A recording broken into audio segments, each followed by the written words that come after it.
Oke, baik. Perkenalkan, nama saya Junior Muhammad Soti dari kelas IF4808 dengan NIM 1030124000174 akan menjelaskan tugas video CLO 3 kalkulus yang merupakan materi dari fungsi vektor. Oke, yang pertama kita punya soal. Sebuah partikel tuh bergerak di lintasan helix yang diberikan oleh RT sin TI tambah cos TJ tambah T kuadrat kurang T tambah 2K, di mana K itu menyatakan ketinggian dalam meter dari permukaan tanah dan T itu harus lebih dari sama dengan 0. Oke, yang pertama kita diminta untuk apakah partikel tersebut pernah bergerak ke bawah, berikan argumen yang benar untuk setiap jawaban. Oke, yang pertama kita tulis kembali RT itu sin TI tambah cos TJ di berapa tuh, ditambah soalnya T kuadrat kurang 3T tambah 2K seperti ini. Oke, baik. Apakah dia pernah ke bawah? Ini kan seperti yang kita ketahui, ini X, ini Y, dan ini Z. Oke, di sini Z sebagai ketinggian, maka kita akan bermain dengan ketinggian di sini. Yang pertama, jika kita mau tahu dia itu pernah si partikel ini kapan dia bergerak ke bawah, yaitu turunan dari si Z ini harus kurang dari 0. Jadi begini, Z ambilnya sebagai fungsi ZT, T kuadrat dikurang 3T ditambah 2. Nah, si ZT ini dia tuh turunannya itu diturunkan terhadap T itu harus kurang dari 0. Maka turunan dari Z ini adalah T 2T dikurang 3. Oke, sudah mengerti bagaimana dia mendapatkan 2T kurang 3 karena turunan dari 2T kuadrat 2T, turun dari 3T 3, dan turunan dari 2 0 habis. Oke, lalu kita langsung masukkan ke dalam persamaan 2T dikurang 3 kurang dari 0, sehingga kita bisa dengan mudah pindah ruaskan menjadi T kurang dari 3/2. Atau bisa kita katakan bahwa si partikel ini bergerak ke bawah itu di saat T itu kurang dari 3/2. Atau bisa kita tuliskan seperti ini. Oke, baik. Untuk nomor yang pertama A dan ini yang pertama B. Pertama B, dia minta apakah pernah berhenti atau tidak. Berikan argumen. Oke, baik. Si partikel ini dikatakan bisa berhenti itu ketika seluruh komponen dari VT itu sama dengan 0. Bagaimana VT sama dengan 0? VT ini dapat dari turunan pertama dari RT. Jadi bisa kita tulis begini. VT itu dapat dari turunan pertama RT.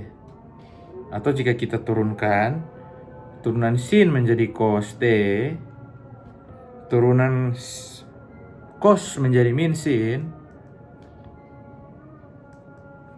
dan turunan dari T kuadrat kurang 3T tambah berapa tadi? Tambah 2, itu dia menjadi 2T kurang 3K. Seperti ini. Itu yang bisa kita tulis. Nah, yang pertama kita harus membuat masing-masing dari ini, dan ini 0. Gitu. Apakah mereka 0 bersamaan? Adakah saat mereka 0 bersamaan? Jika ada, ya dia akan berhenti. Dia akan pernah berhenti. Tapi jika tidak, dia tidak akan pernah berhenti. Yang pertama kita coba dari cos T. Nah, cos T sama dengan 0. Cos T sama dengan 0. Nah, oke, bisa kita dapatkan cos T sama dengan 0. Atau bisa kita tulis cos T itu kan 0 kan cos 90 atau cos pi/2. Sehingga nanti ada rumus yang jika teman-teman ingat dari SMA, ada rumus yang seperti ini. Mau mencari kan ada dua rumus. Dia bisa ini sudut seperti ini ditambah 2πk, atau yang satunya dia minus, dia menyertakan minus minus sudut ditambah 2 pi K. Nah, dan jika digabungkan dari kedua persamaan ini, kita dapatkan T sama dengan masukkan pi per 2. Ini sudutnya ya. Ini. Kita dapatkan jika digabungkan pi per 2, kita dapatkan dia itu pi per 2 ditambah pi K. Seperti ini. Ini untuk bagian yang cos. Lalu untuk bagian yang sinus T, minus sinus T ya teman-teman ya. Minus sinus T itu sama dengan 0, atau kita juga tulis minus sinus T sama dengan sin 90 atau sin pi per 2. Lalu dia juga ada rumusnya. Rumusnya yang di saat SMA kita gunakan untuk mencari T-nya itu, ini sudut, ingat ini sudut, ini sudutnya, sudut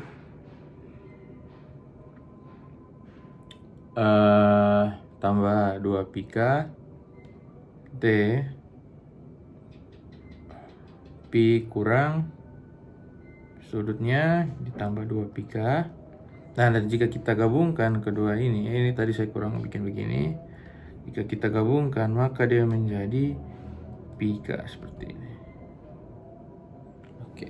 Nah, bagaimana cara kita melihat apakah dia bisa berhenti T-nya sama dengan 0 semuanya? Kita coba dengan masing-masing K. Misalnya K-nya sama dengan 0. Kalau K-nya sama dengan 0 untuk bagian cos, ini saya tulis ya di bawah. Untuk bagian cos T dia menjadi, untuk bagian cos dia menjadi pi kan, pi. Terus yang untuk sin seperti ini, untuk sin T dia menjadi apa? Dia menjadi 0. Tidak sama. Jika K nya sama dengan 1, maka apa yang terjadi? Ini cos, ini sin T nya, dia menjadi apa? Pi per 2 tambah pi, 3 per 2, 3 pi per 2 kan? Oke.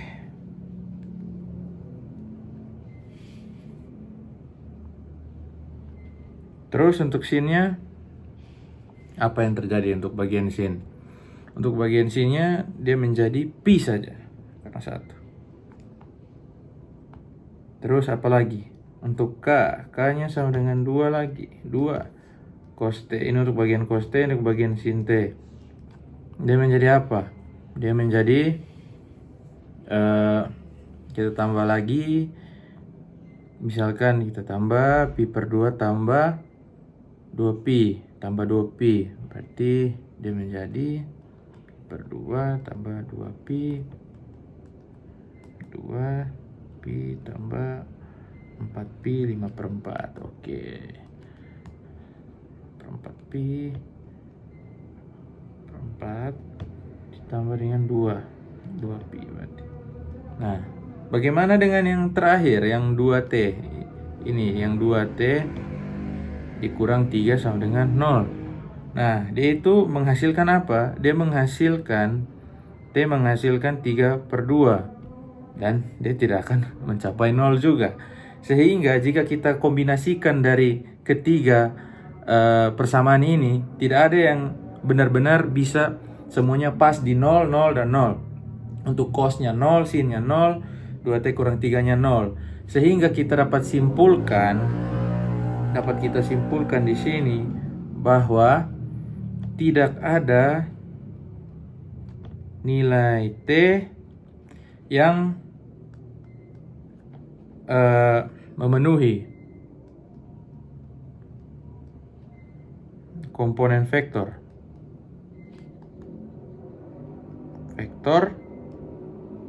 sama dengan 0 secara bersamaan, yang dimana dia tidak akan berhenti bergerak.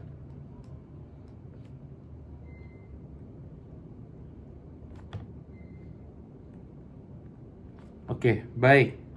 Ini untuk yang B, kita masuk ke yang C. Yang C, saya lihat soalnya terlebih dahulu. Nah, untuk soalnya, kapan pada waktu berapa partikel mencapai posisi 12 meter di atas tanah? Oke, baik. Pada saat ketinggian ZT itu T kuadrat kurang 3T mencapai 12 meter, maka kita buat seperti ini. Maka ZT sama dengan 12. Sehingga kita tulis kembali T kuadrat dikurang 3T ditambah 2 sama dengan 12 seperti ini, teman-teman. T kuadrat kurang 3T tambah 2. Karena dia minta pada saat 12. Oke. Maka kita dengan mudah bisa pindah ruaskan dia sehingga dia menjadi T kuadrat kurang 3T tambah 2 kurang 12, yang dimana menghasilkan T kuadrat kurang 3T kurang 10 sama dengan 0. Nah, kita ingin mencari nilai T. Ya gampang, ini tinggal menggunakan persamaan kuadrat. Kita bisa tulis lagi ini menjadi Ikan sama dengan 0. Jadi kita langsung tulis T. Oke, ini T yang menghasilkan min 10. Min 10 itu kan dihasilkan dari min 5 dikali 2 lah. Min 5 dikali 2 berarti ini min 5, ini plus 2. Ini sama dengan 0. Sehingga T itu sama dengan 5 dan T itu sama dengan min 2. Tapi karena di soal dia mintanya T itu seperti yang kita bisa lihat di soal tadi, T itu harus lebih dari sama dengan 0, maka yang memenuhi yang ini. T itu harus lebih dari sama dengan 0, yang memenuhi itu ini. Sehingga T-nya itu sama dengan 5 di saat ketinggian 12, 5 detik ya. Seperti ini. Lalu kita lanjut ke soal yang D. Berapakah kecepatan partikel saat berada pada ketinggian 12 meter dari atas tanah? Nah, kecepatan partikel adalah besar dari si VT ini. Jadi kita nanti masukkan 5 ke dalam VT, lalu kita magnitudkan dia. Jadi seperti ini. Jadi VT itu kan tadi turunan dari RT kan. Nah, dapat hasilnya cos TI kurang sin J tambah 2T kurang 3K. Nah, sudah seperti ini, kita substitusikan 5. Ya, jadinya cos 5I kurang sin 5J ditambah dengan 7. Tadi kan sudah 7K. Oke, jika sudah seperti ini, kita lanjut lagi. Kita magnitudkan dia untuk mendapatkan mendapatkan hasil ya. Magnitud dari V5-nya. Kita masukkan akar, kita tambahkan semuanya. Akar dari cos 5 pangkat 2 ditambah sin 5 pangkat 2 ditambah 7 pangkat 2. Sehingga kita dapatkan cos pangkat 5, cos kuadrat 5 ditambah sin kuadrat 5, apalagi ditambah 49. Nah, ada identitas trigonometri. Ayo, jika kita ingat sin x kuadrat ditambah cos kuadrat x sama dengan 1. Sama dengan yang di atas ini, cos kuadrat 5 tambah sin kuadrat 5. Maka kita langsung bisa buat dia seperti ini. Di bawah lagi 1 ditambah 49 yang menghasilkan akar 50. Akar 50 bisa kita pecah menjadi 2 dikali 25. Sehingga mengeluarkan 25 menjadi 5 akar 2 meter per second. Jadi di saat dia tuh ketinggiannya 12 meter dari tanah, kecepatan partikelnya itu 5 akar 2 mm per second. Nah, lalu untuk yang terakhir, yang E. Pada ketinggian 12 meter, jika partikel keluar dari lintasan helix, dan bergerak di sepanjang garis dari helix, tentukan vektor arah dari garis singgungnya. Vektor arah dari garis singgungnya ini dapat kita tulis seperti ini.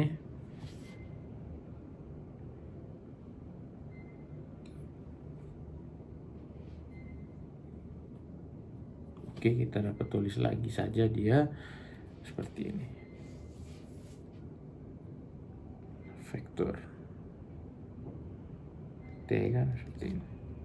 Cos TI dikurangi sin TJ tambah 2T kurang 3K.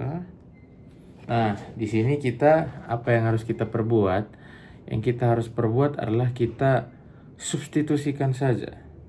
Jika keluar dari helix, ia akan bergerak lurus searah vektor yang searah vektor mana? Searah vektor saat kita substitusikan 5 ke dalamnya. Cos 5i dikurangi sin 5j ditambah 7k. Nah, atau kita bisa tulis dalam bentuk yang lain seperti ini. Cos 5 min sin 5 7. Atau kita bisa tulis juga seperti ini. Cos 5 min sin 5 7. Ya, kita bisa tulis seperti ini. Oke, karena kita sudah selesai dengan nomor 1, kita akan masuk ke nomor 2. Oke, baik. Untuk nomor 2 kita diminta untuk diketahui kurva berikut. Y sama dengan 0 jika X kurang dari sama dengan 0 dan X pangkat 3 jika X lebih dari 0. Tentukan Y aksen saat X sama dengan 0. Turunan pertama itu sama dengan 0 dan tentukan kelengkungan kurva di titik 0,0. Oke, jadi ini tampaknya tidak begitu membebankan. Yang pertama kita harus cek, karena dia ada 2, berarti turunan dari kiri dan kanan. Oke, kita tulis lagi saja soalnya. Saya lihat dari sini. Oke, baik. Untuk Y sama dengan 0, X pangkat 3, X itu kurang dari 0 dan X lebih dari 0. Nah, yang kiri berarti kita lihat yang mana? Kita lihat yang Y sama dengan 0. Oke, berarti kita tulis ya aksen dari sebelah kiri. Atau kita tuliskan seperti ini. Kiri. Oke, lebih mudah dipahami. Oke, aksen. Karena ini kan Y sama dengan 0, ya kan? Y X sama dengan 0 kan? Berarti turunannya dari kiri juga sama, tetap 0. Oke, tetap 0. Terus kita Y aksen dari kanan. Ini Y X pangkat 3 kan? Berarti kalau turunan pertamanya berarti ya 3X pangkat 2. Nah, jika kita substitusikan dengan 0 dari sebelah kanan, maka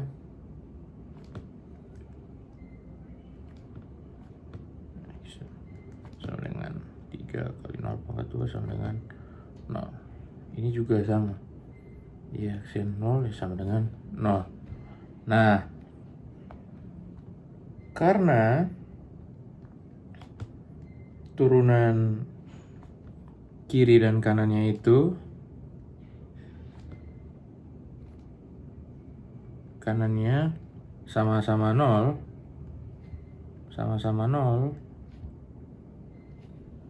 maka Y aksen 0 tuh nilainya adalah 0, ya kan? Dari soalnya kita lihat di saat X sama dengan 0, berarti X sama dengan 0. Oke, kita lanjut. Kita akan mencari kelengkungan di titik 0,0. Kelengkungan di 0,0. Oke, pertama kita tulis dulu rumus kelengkungan itu apa? Rumus kelengkungan ya Y double aksen per 1 ditambah Y aksen pangkat 2 dipangkat 3/2. Atau saya lebih nyaman jika saya tulis seperti ini. Nanti saja. Oke, yang pertama kita cari dulu Y aksen. Ya, aksen-aksen. Ya, aksen-aksen itu untuk yang dari kiri, ya aksen-aksennya tuh ya 0, terus 0, 0 lagi. Ya, untuk ini untuk yang X lebih dari sama dengan 0. Kurang dari. Terus yang ya aksen-aksen dari sebelah kanan, yang lebih dari sama dengan 0. Kita turunkan 3x pangkat 2, turunkan 2 dikali ke depan 3 kali 2 6, 2 dikurang 1 pangkatnya jadi 6x. 6x kita substitusikan saat 0 mendekati x mendekati 0 dari kanan, sehingga kita masukkan ini saat x itu 0. Maka ya aksen-aksen itu sama dengan 0. Seperti ini.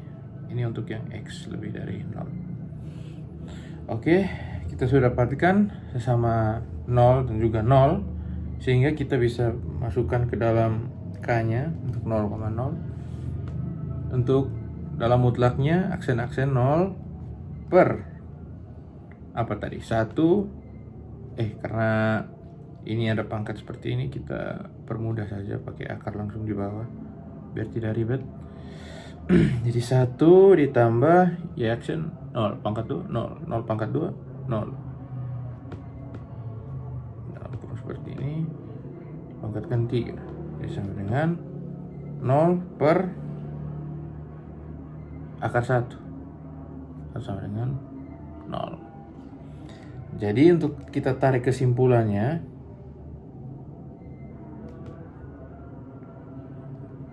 jadi kesimpulan, atau saya tulis saja seperti ini lebih mudah. Kelengkungan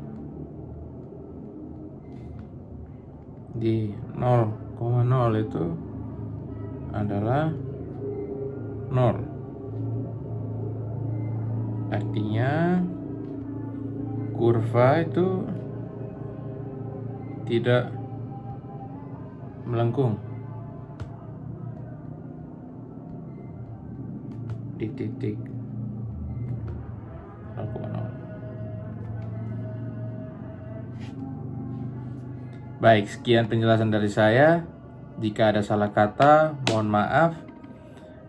Terima kasih.